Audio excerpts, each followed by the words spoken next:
Hello people from outer space, welcome back to my channel. My name is foreverturpis and today I'm going to show you guys how to make this cute little rat hammock for your rats. I used a blanket and a band shirt to create this little hammock for my rats, and I kind of cheated because I know they already love it. I've been letting them test it out for a few days now and they completely love it. So as you can see, it has little hooks right here where you can just hook it onto a shower curtain or whatever you choose to use, and it has a really cute little bat cover side to it. And on the other side I used an old Suicide Silence shirt that I don't use anymore, but I didn't want it to go to waste because scene kid year memories. So this is what it looks like. Again, this is one side of it and then that's the other side. So I hope you guys like the tutorial and I will see you guys next time. But please make sure to subscribe to my channel if you like it. I will try to make new tutorials once in a while for my rats because I know if I can buy it and make it for cheaper, I'm definitely going to do it than buying it for the higher end price. So I'm definitely a bargain person, so I hope you guys like this video and I will see you guys next time. Bye. What you're going to need is some scissors, some assorted needles, or pins. I don't really have any pins, so I just went with these assorted needles. Polyfill or any kind of stuffing that you choose. Any kind of fabric that you choose. I got this from Walmart. They were having a sale for $2.50 for a fleece blanket.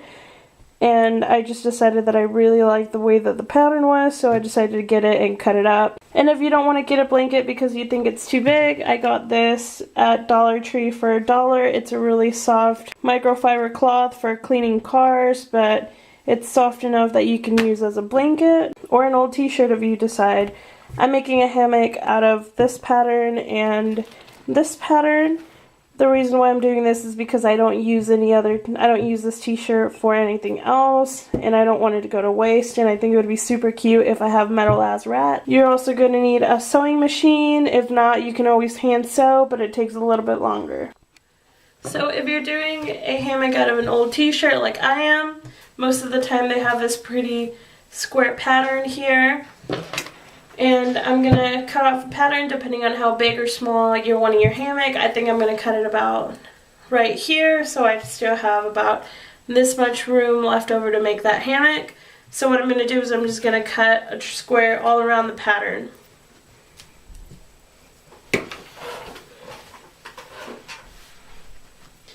Trying to stay as straight as I can.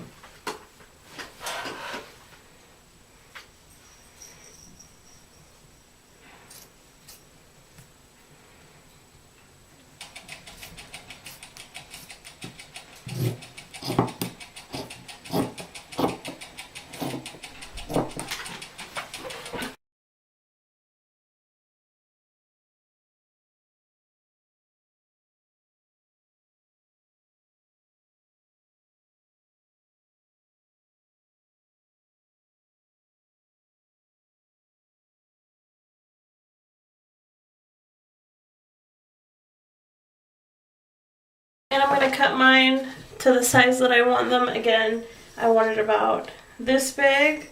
So I'm going to make this flat and then I'm going to press it. And that's just going to help me get that indentation so I know where I want to cut. After I flatten it, I should be able to see a little line right here from where I want to cut it. So I'm just going to follow that line. And you should have your pattern. That'll be one side of my hammock, and the other side, since I'm doing a stuffed hammock, I'm going to have one side be this and one side be this side. This be this pattern. In order to get the pattern to fit exactly with the t-shirt, you're going to lay it on your workspace, and you're going to set your pattern down right on top of it, making sure it's flat on the pattern. And I'm going to leave about an inch on both sides just so I can use these little extra pieces as string to tie the hammock with so they still match. You're going to grab your needles and you're going to pinch pin your material together so it doesn't go anywhere and you can get an even cut. Basically what pinch pinning is you're going to pin both sides of your fabric and you're going to shove the needle through or your pin, and it should have a little piece to where it's connected. And you're going to do it all throughout the perimeter. You've got everything pinned around your perimeter. You're going to bring your scissors and you're going to cut all through your perimeter. Your pattern should be really stuck on there nice and tight, so you shouldn't have any places that move. And I'm going to set the little excess to the side since I'll be using that later. So go ahead and take both of your patterns. I guess if you're smart enough, unlike me, you would have thought about doing it inside out in the beginning. I'm just going to take my needles out and I'm going to turn this to the opposite side. So after you've gotten your pattern back inside out, or if you already did it in the beginning inside out, you're going to pin your perimeter again, leaving about this much without being pinned in. And this is going to be very important because this is going to be your hole to where you're going to open it and you're going to be able to flip it inside out again. I'm leaving about 1/2 inch of spacing in between here because that's where our little sewing line is going to be. And an easy way to tell what a 1/2 inch is a finger width apart. So what this is, it's a finger width, and that's an easy way to tell that your 1/2 inch is staying consistent. After you've gotten your perimeter repinned and you have this space open, still being able to stick your hand in there, you're ready to start sewing. You can either use a sewing machine like I'm going to use, or you can hand sew. I'm just not choosing to hand sew because I don't have the time nor the patience to do it, so I'm just going to be using my machine. And if you have a little bit of fabric that is left over, like here, it's going to be okay. You won't be able to notice it because it's going to be folded inside out, so it won't have all of these little fabric tags.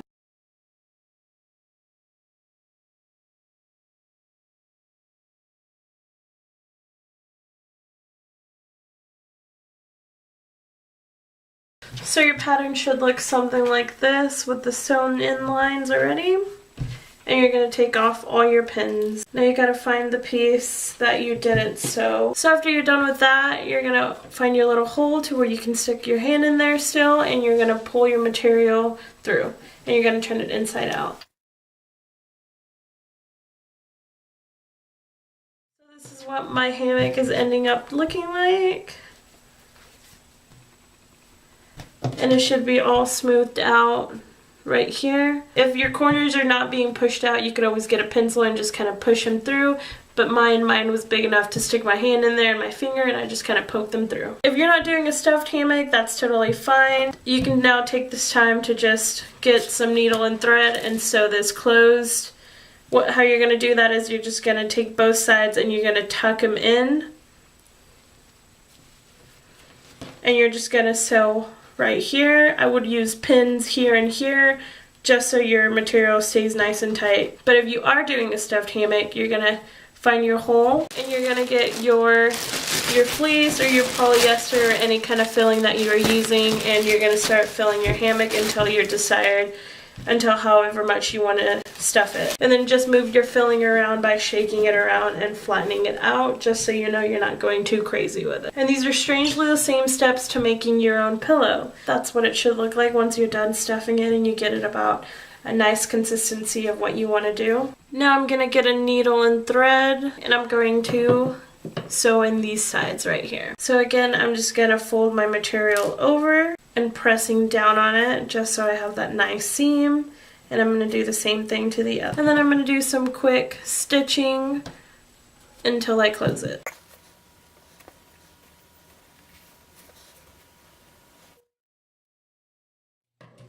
After you've gotten both of your materials sewn in place, you can grab your scissors and cut it from the string, and then you can do a double knot or a triple knot depending on how tight you secure your knot. After you've gotten your knots, just clip off the end, and you are done with the bed part of the hammock. So your rats are going to go in here. They're going to lay in it like that. And then you're going to take your excess material, and depending on how long it is and how wide it is, you're going to cut it. And since mine is a pretty good size on the length part, I'm going to fold it in half. I'm going to cut it right here. And I'm going to take a little bit more from the material that I used to make the hammock, so I'm going to go through and I'm going to cut 2 more strips about 1 inch wide, and I'm going to measure it to the size of the ones that I already cut, just to make sure that I'm not cutting more than I need off of my pattern. After I've gone and cut another piece that's about the same length, again I'm going to do the same thing. I'm going to fold it in half and clip it right down the middle. So what you should be left with is about 4 pieces that are the same length, and these are going to be the pieces that are tied to your corners.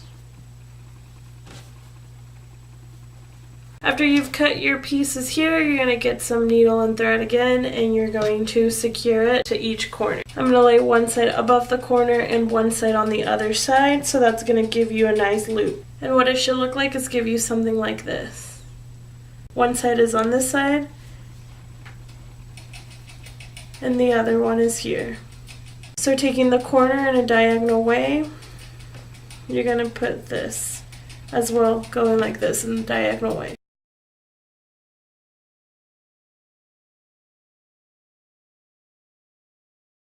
Once you've gotten that nice and secured and attached to your hammock and you're sure you're not going to go anywhere, you're going to get your excess string and you're going to cut it off. And then you're going to tie it in a knot again. And that is what it should look like once you've gotten nice and secured. You're going to go ahead and do that to all the other corners just like you did the first time. So once you've gotten all 4 pieces tied up to your hammock, this is how it's going to be held up. And if you want now, once you've gotten this all done, what you can do is you can get some scissors and you can cut this piece right here, and that's what you're going to use, whatever you have the 2 ends, you're going to use to tie them together around your bars, and that's how it's going to hold onto the hammock. But if you want to be extra like me and you want to have an easier way to unhook and hook up your hammock, you can go to Walmart and get a pair of these 12-piece shower curtain hooks for 97 cents. That's what I'm going to be using to hold up my hammock instead. So the way that this is going to work is you're going to get your shower curtain hook and you're going to open it and you're going to run it through the little hole of the hammock. And you're going to do one on each corner. And this step is completely optional. Like I said, if you want, you could always cut this. You could always cut that piece and then just tie it around the hooks or tie it around the bars of the hammock, of the cage that you're using. And if you decide to use the hook, it's going to be hooked up like that. So you're done. You've completed your hammock. I hope you're proud of what you've made. I know I am very proud, and my ratties are going to completely fall in love with this. So what do you guys say if we go and hook it up and then we see how it looks? So that's what that looks like. So now let's try and do the rat test, see how they like it. So here are my 2 cuties, and let's stick them in. I don't know, what do you guys think? Do you think he likes it in there? He kind of has no idea what's going on. Do you like it? Do you like it in there? I think they do, so that's a good thumbs up for you guys. You just made your first hammock. So there you have it. That was the tutorial on how to create this cute hammock. I hope you guys liked it and took it under consideration when you're making your own. They completely love it, like I said in the beginning of this video. So I hope you guys like it and have a wonderful day. Please make sure to give this video a thumbs up. Bye.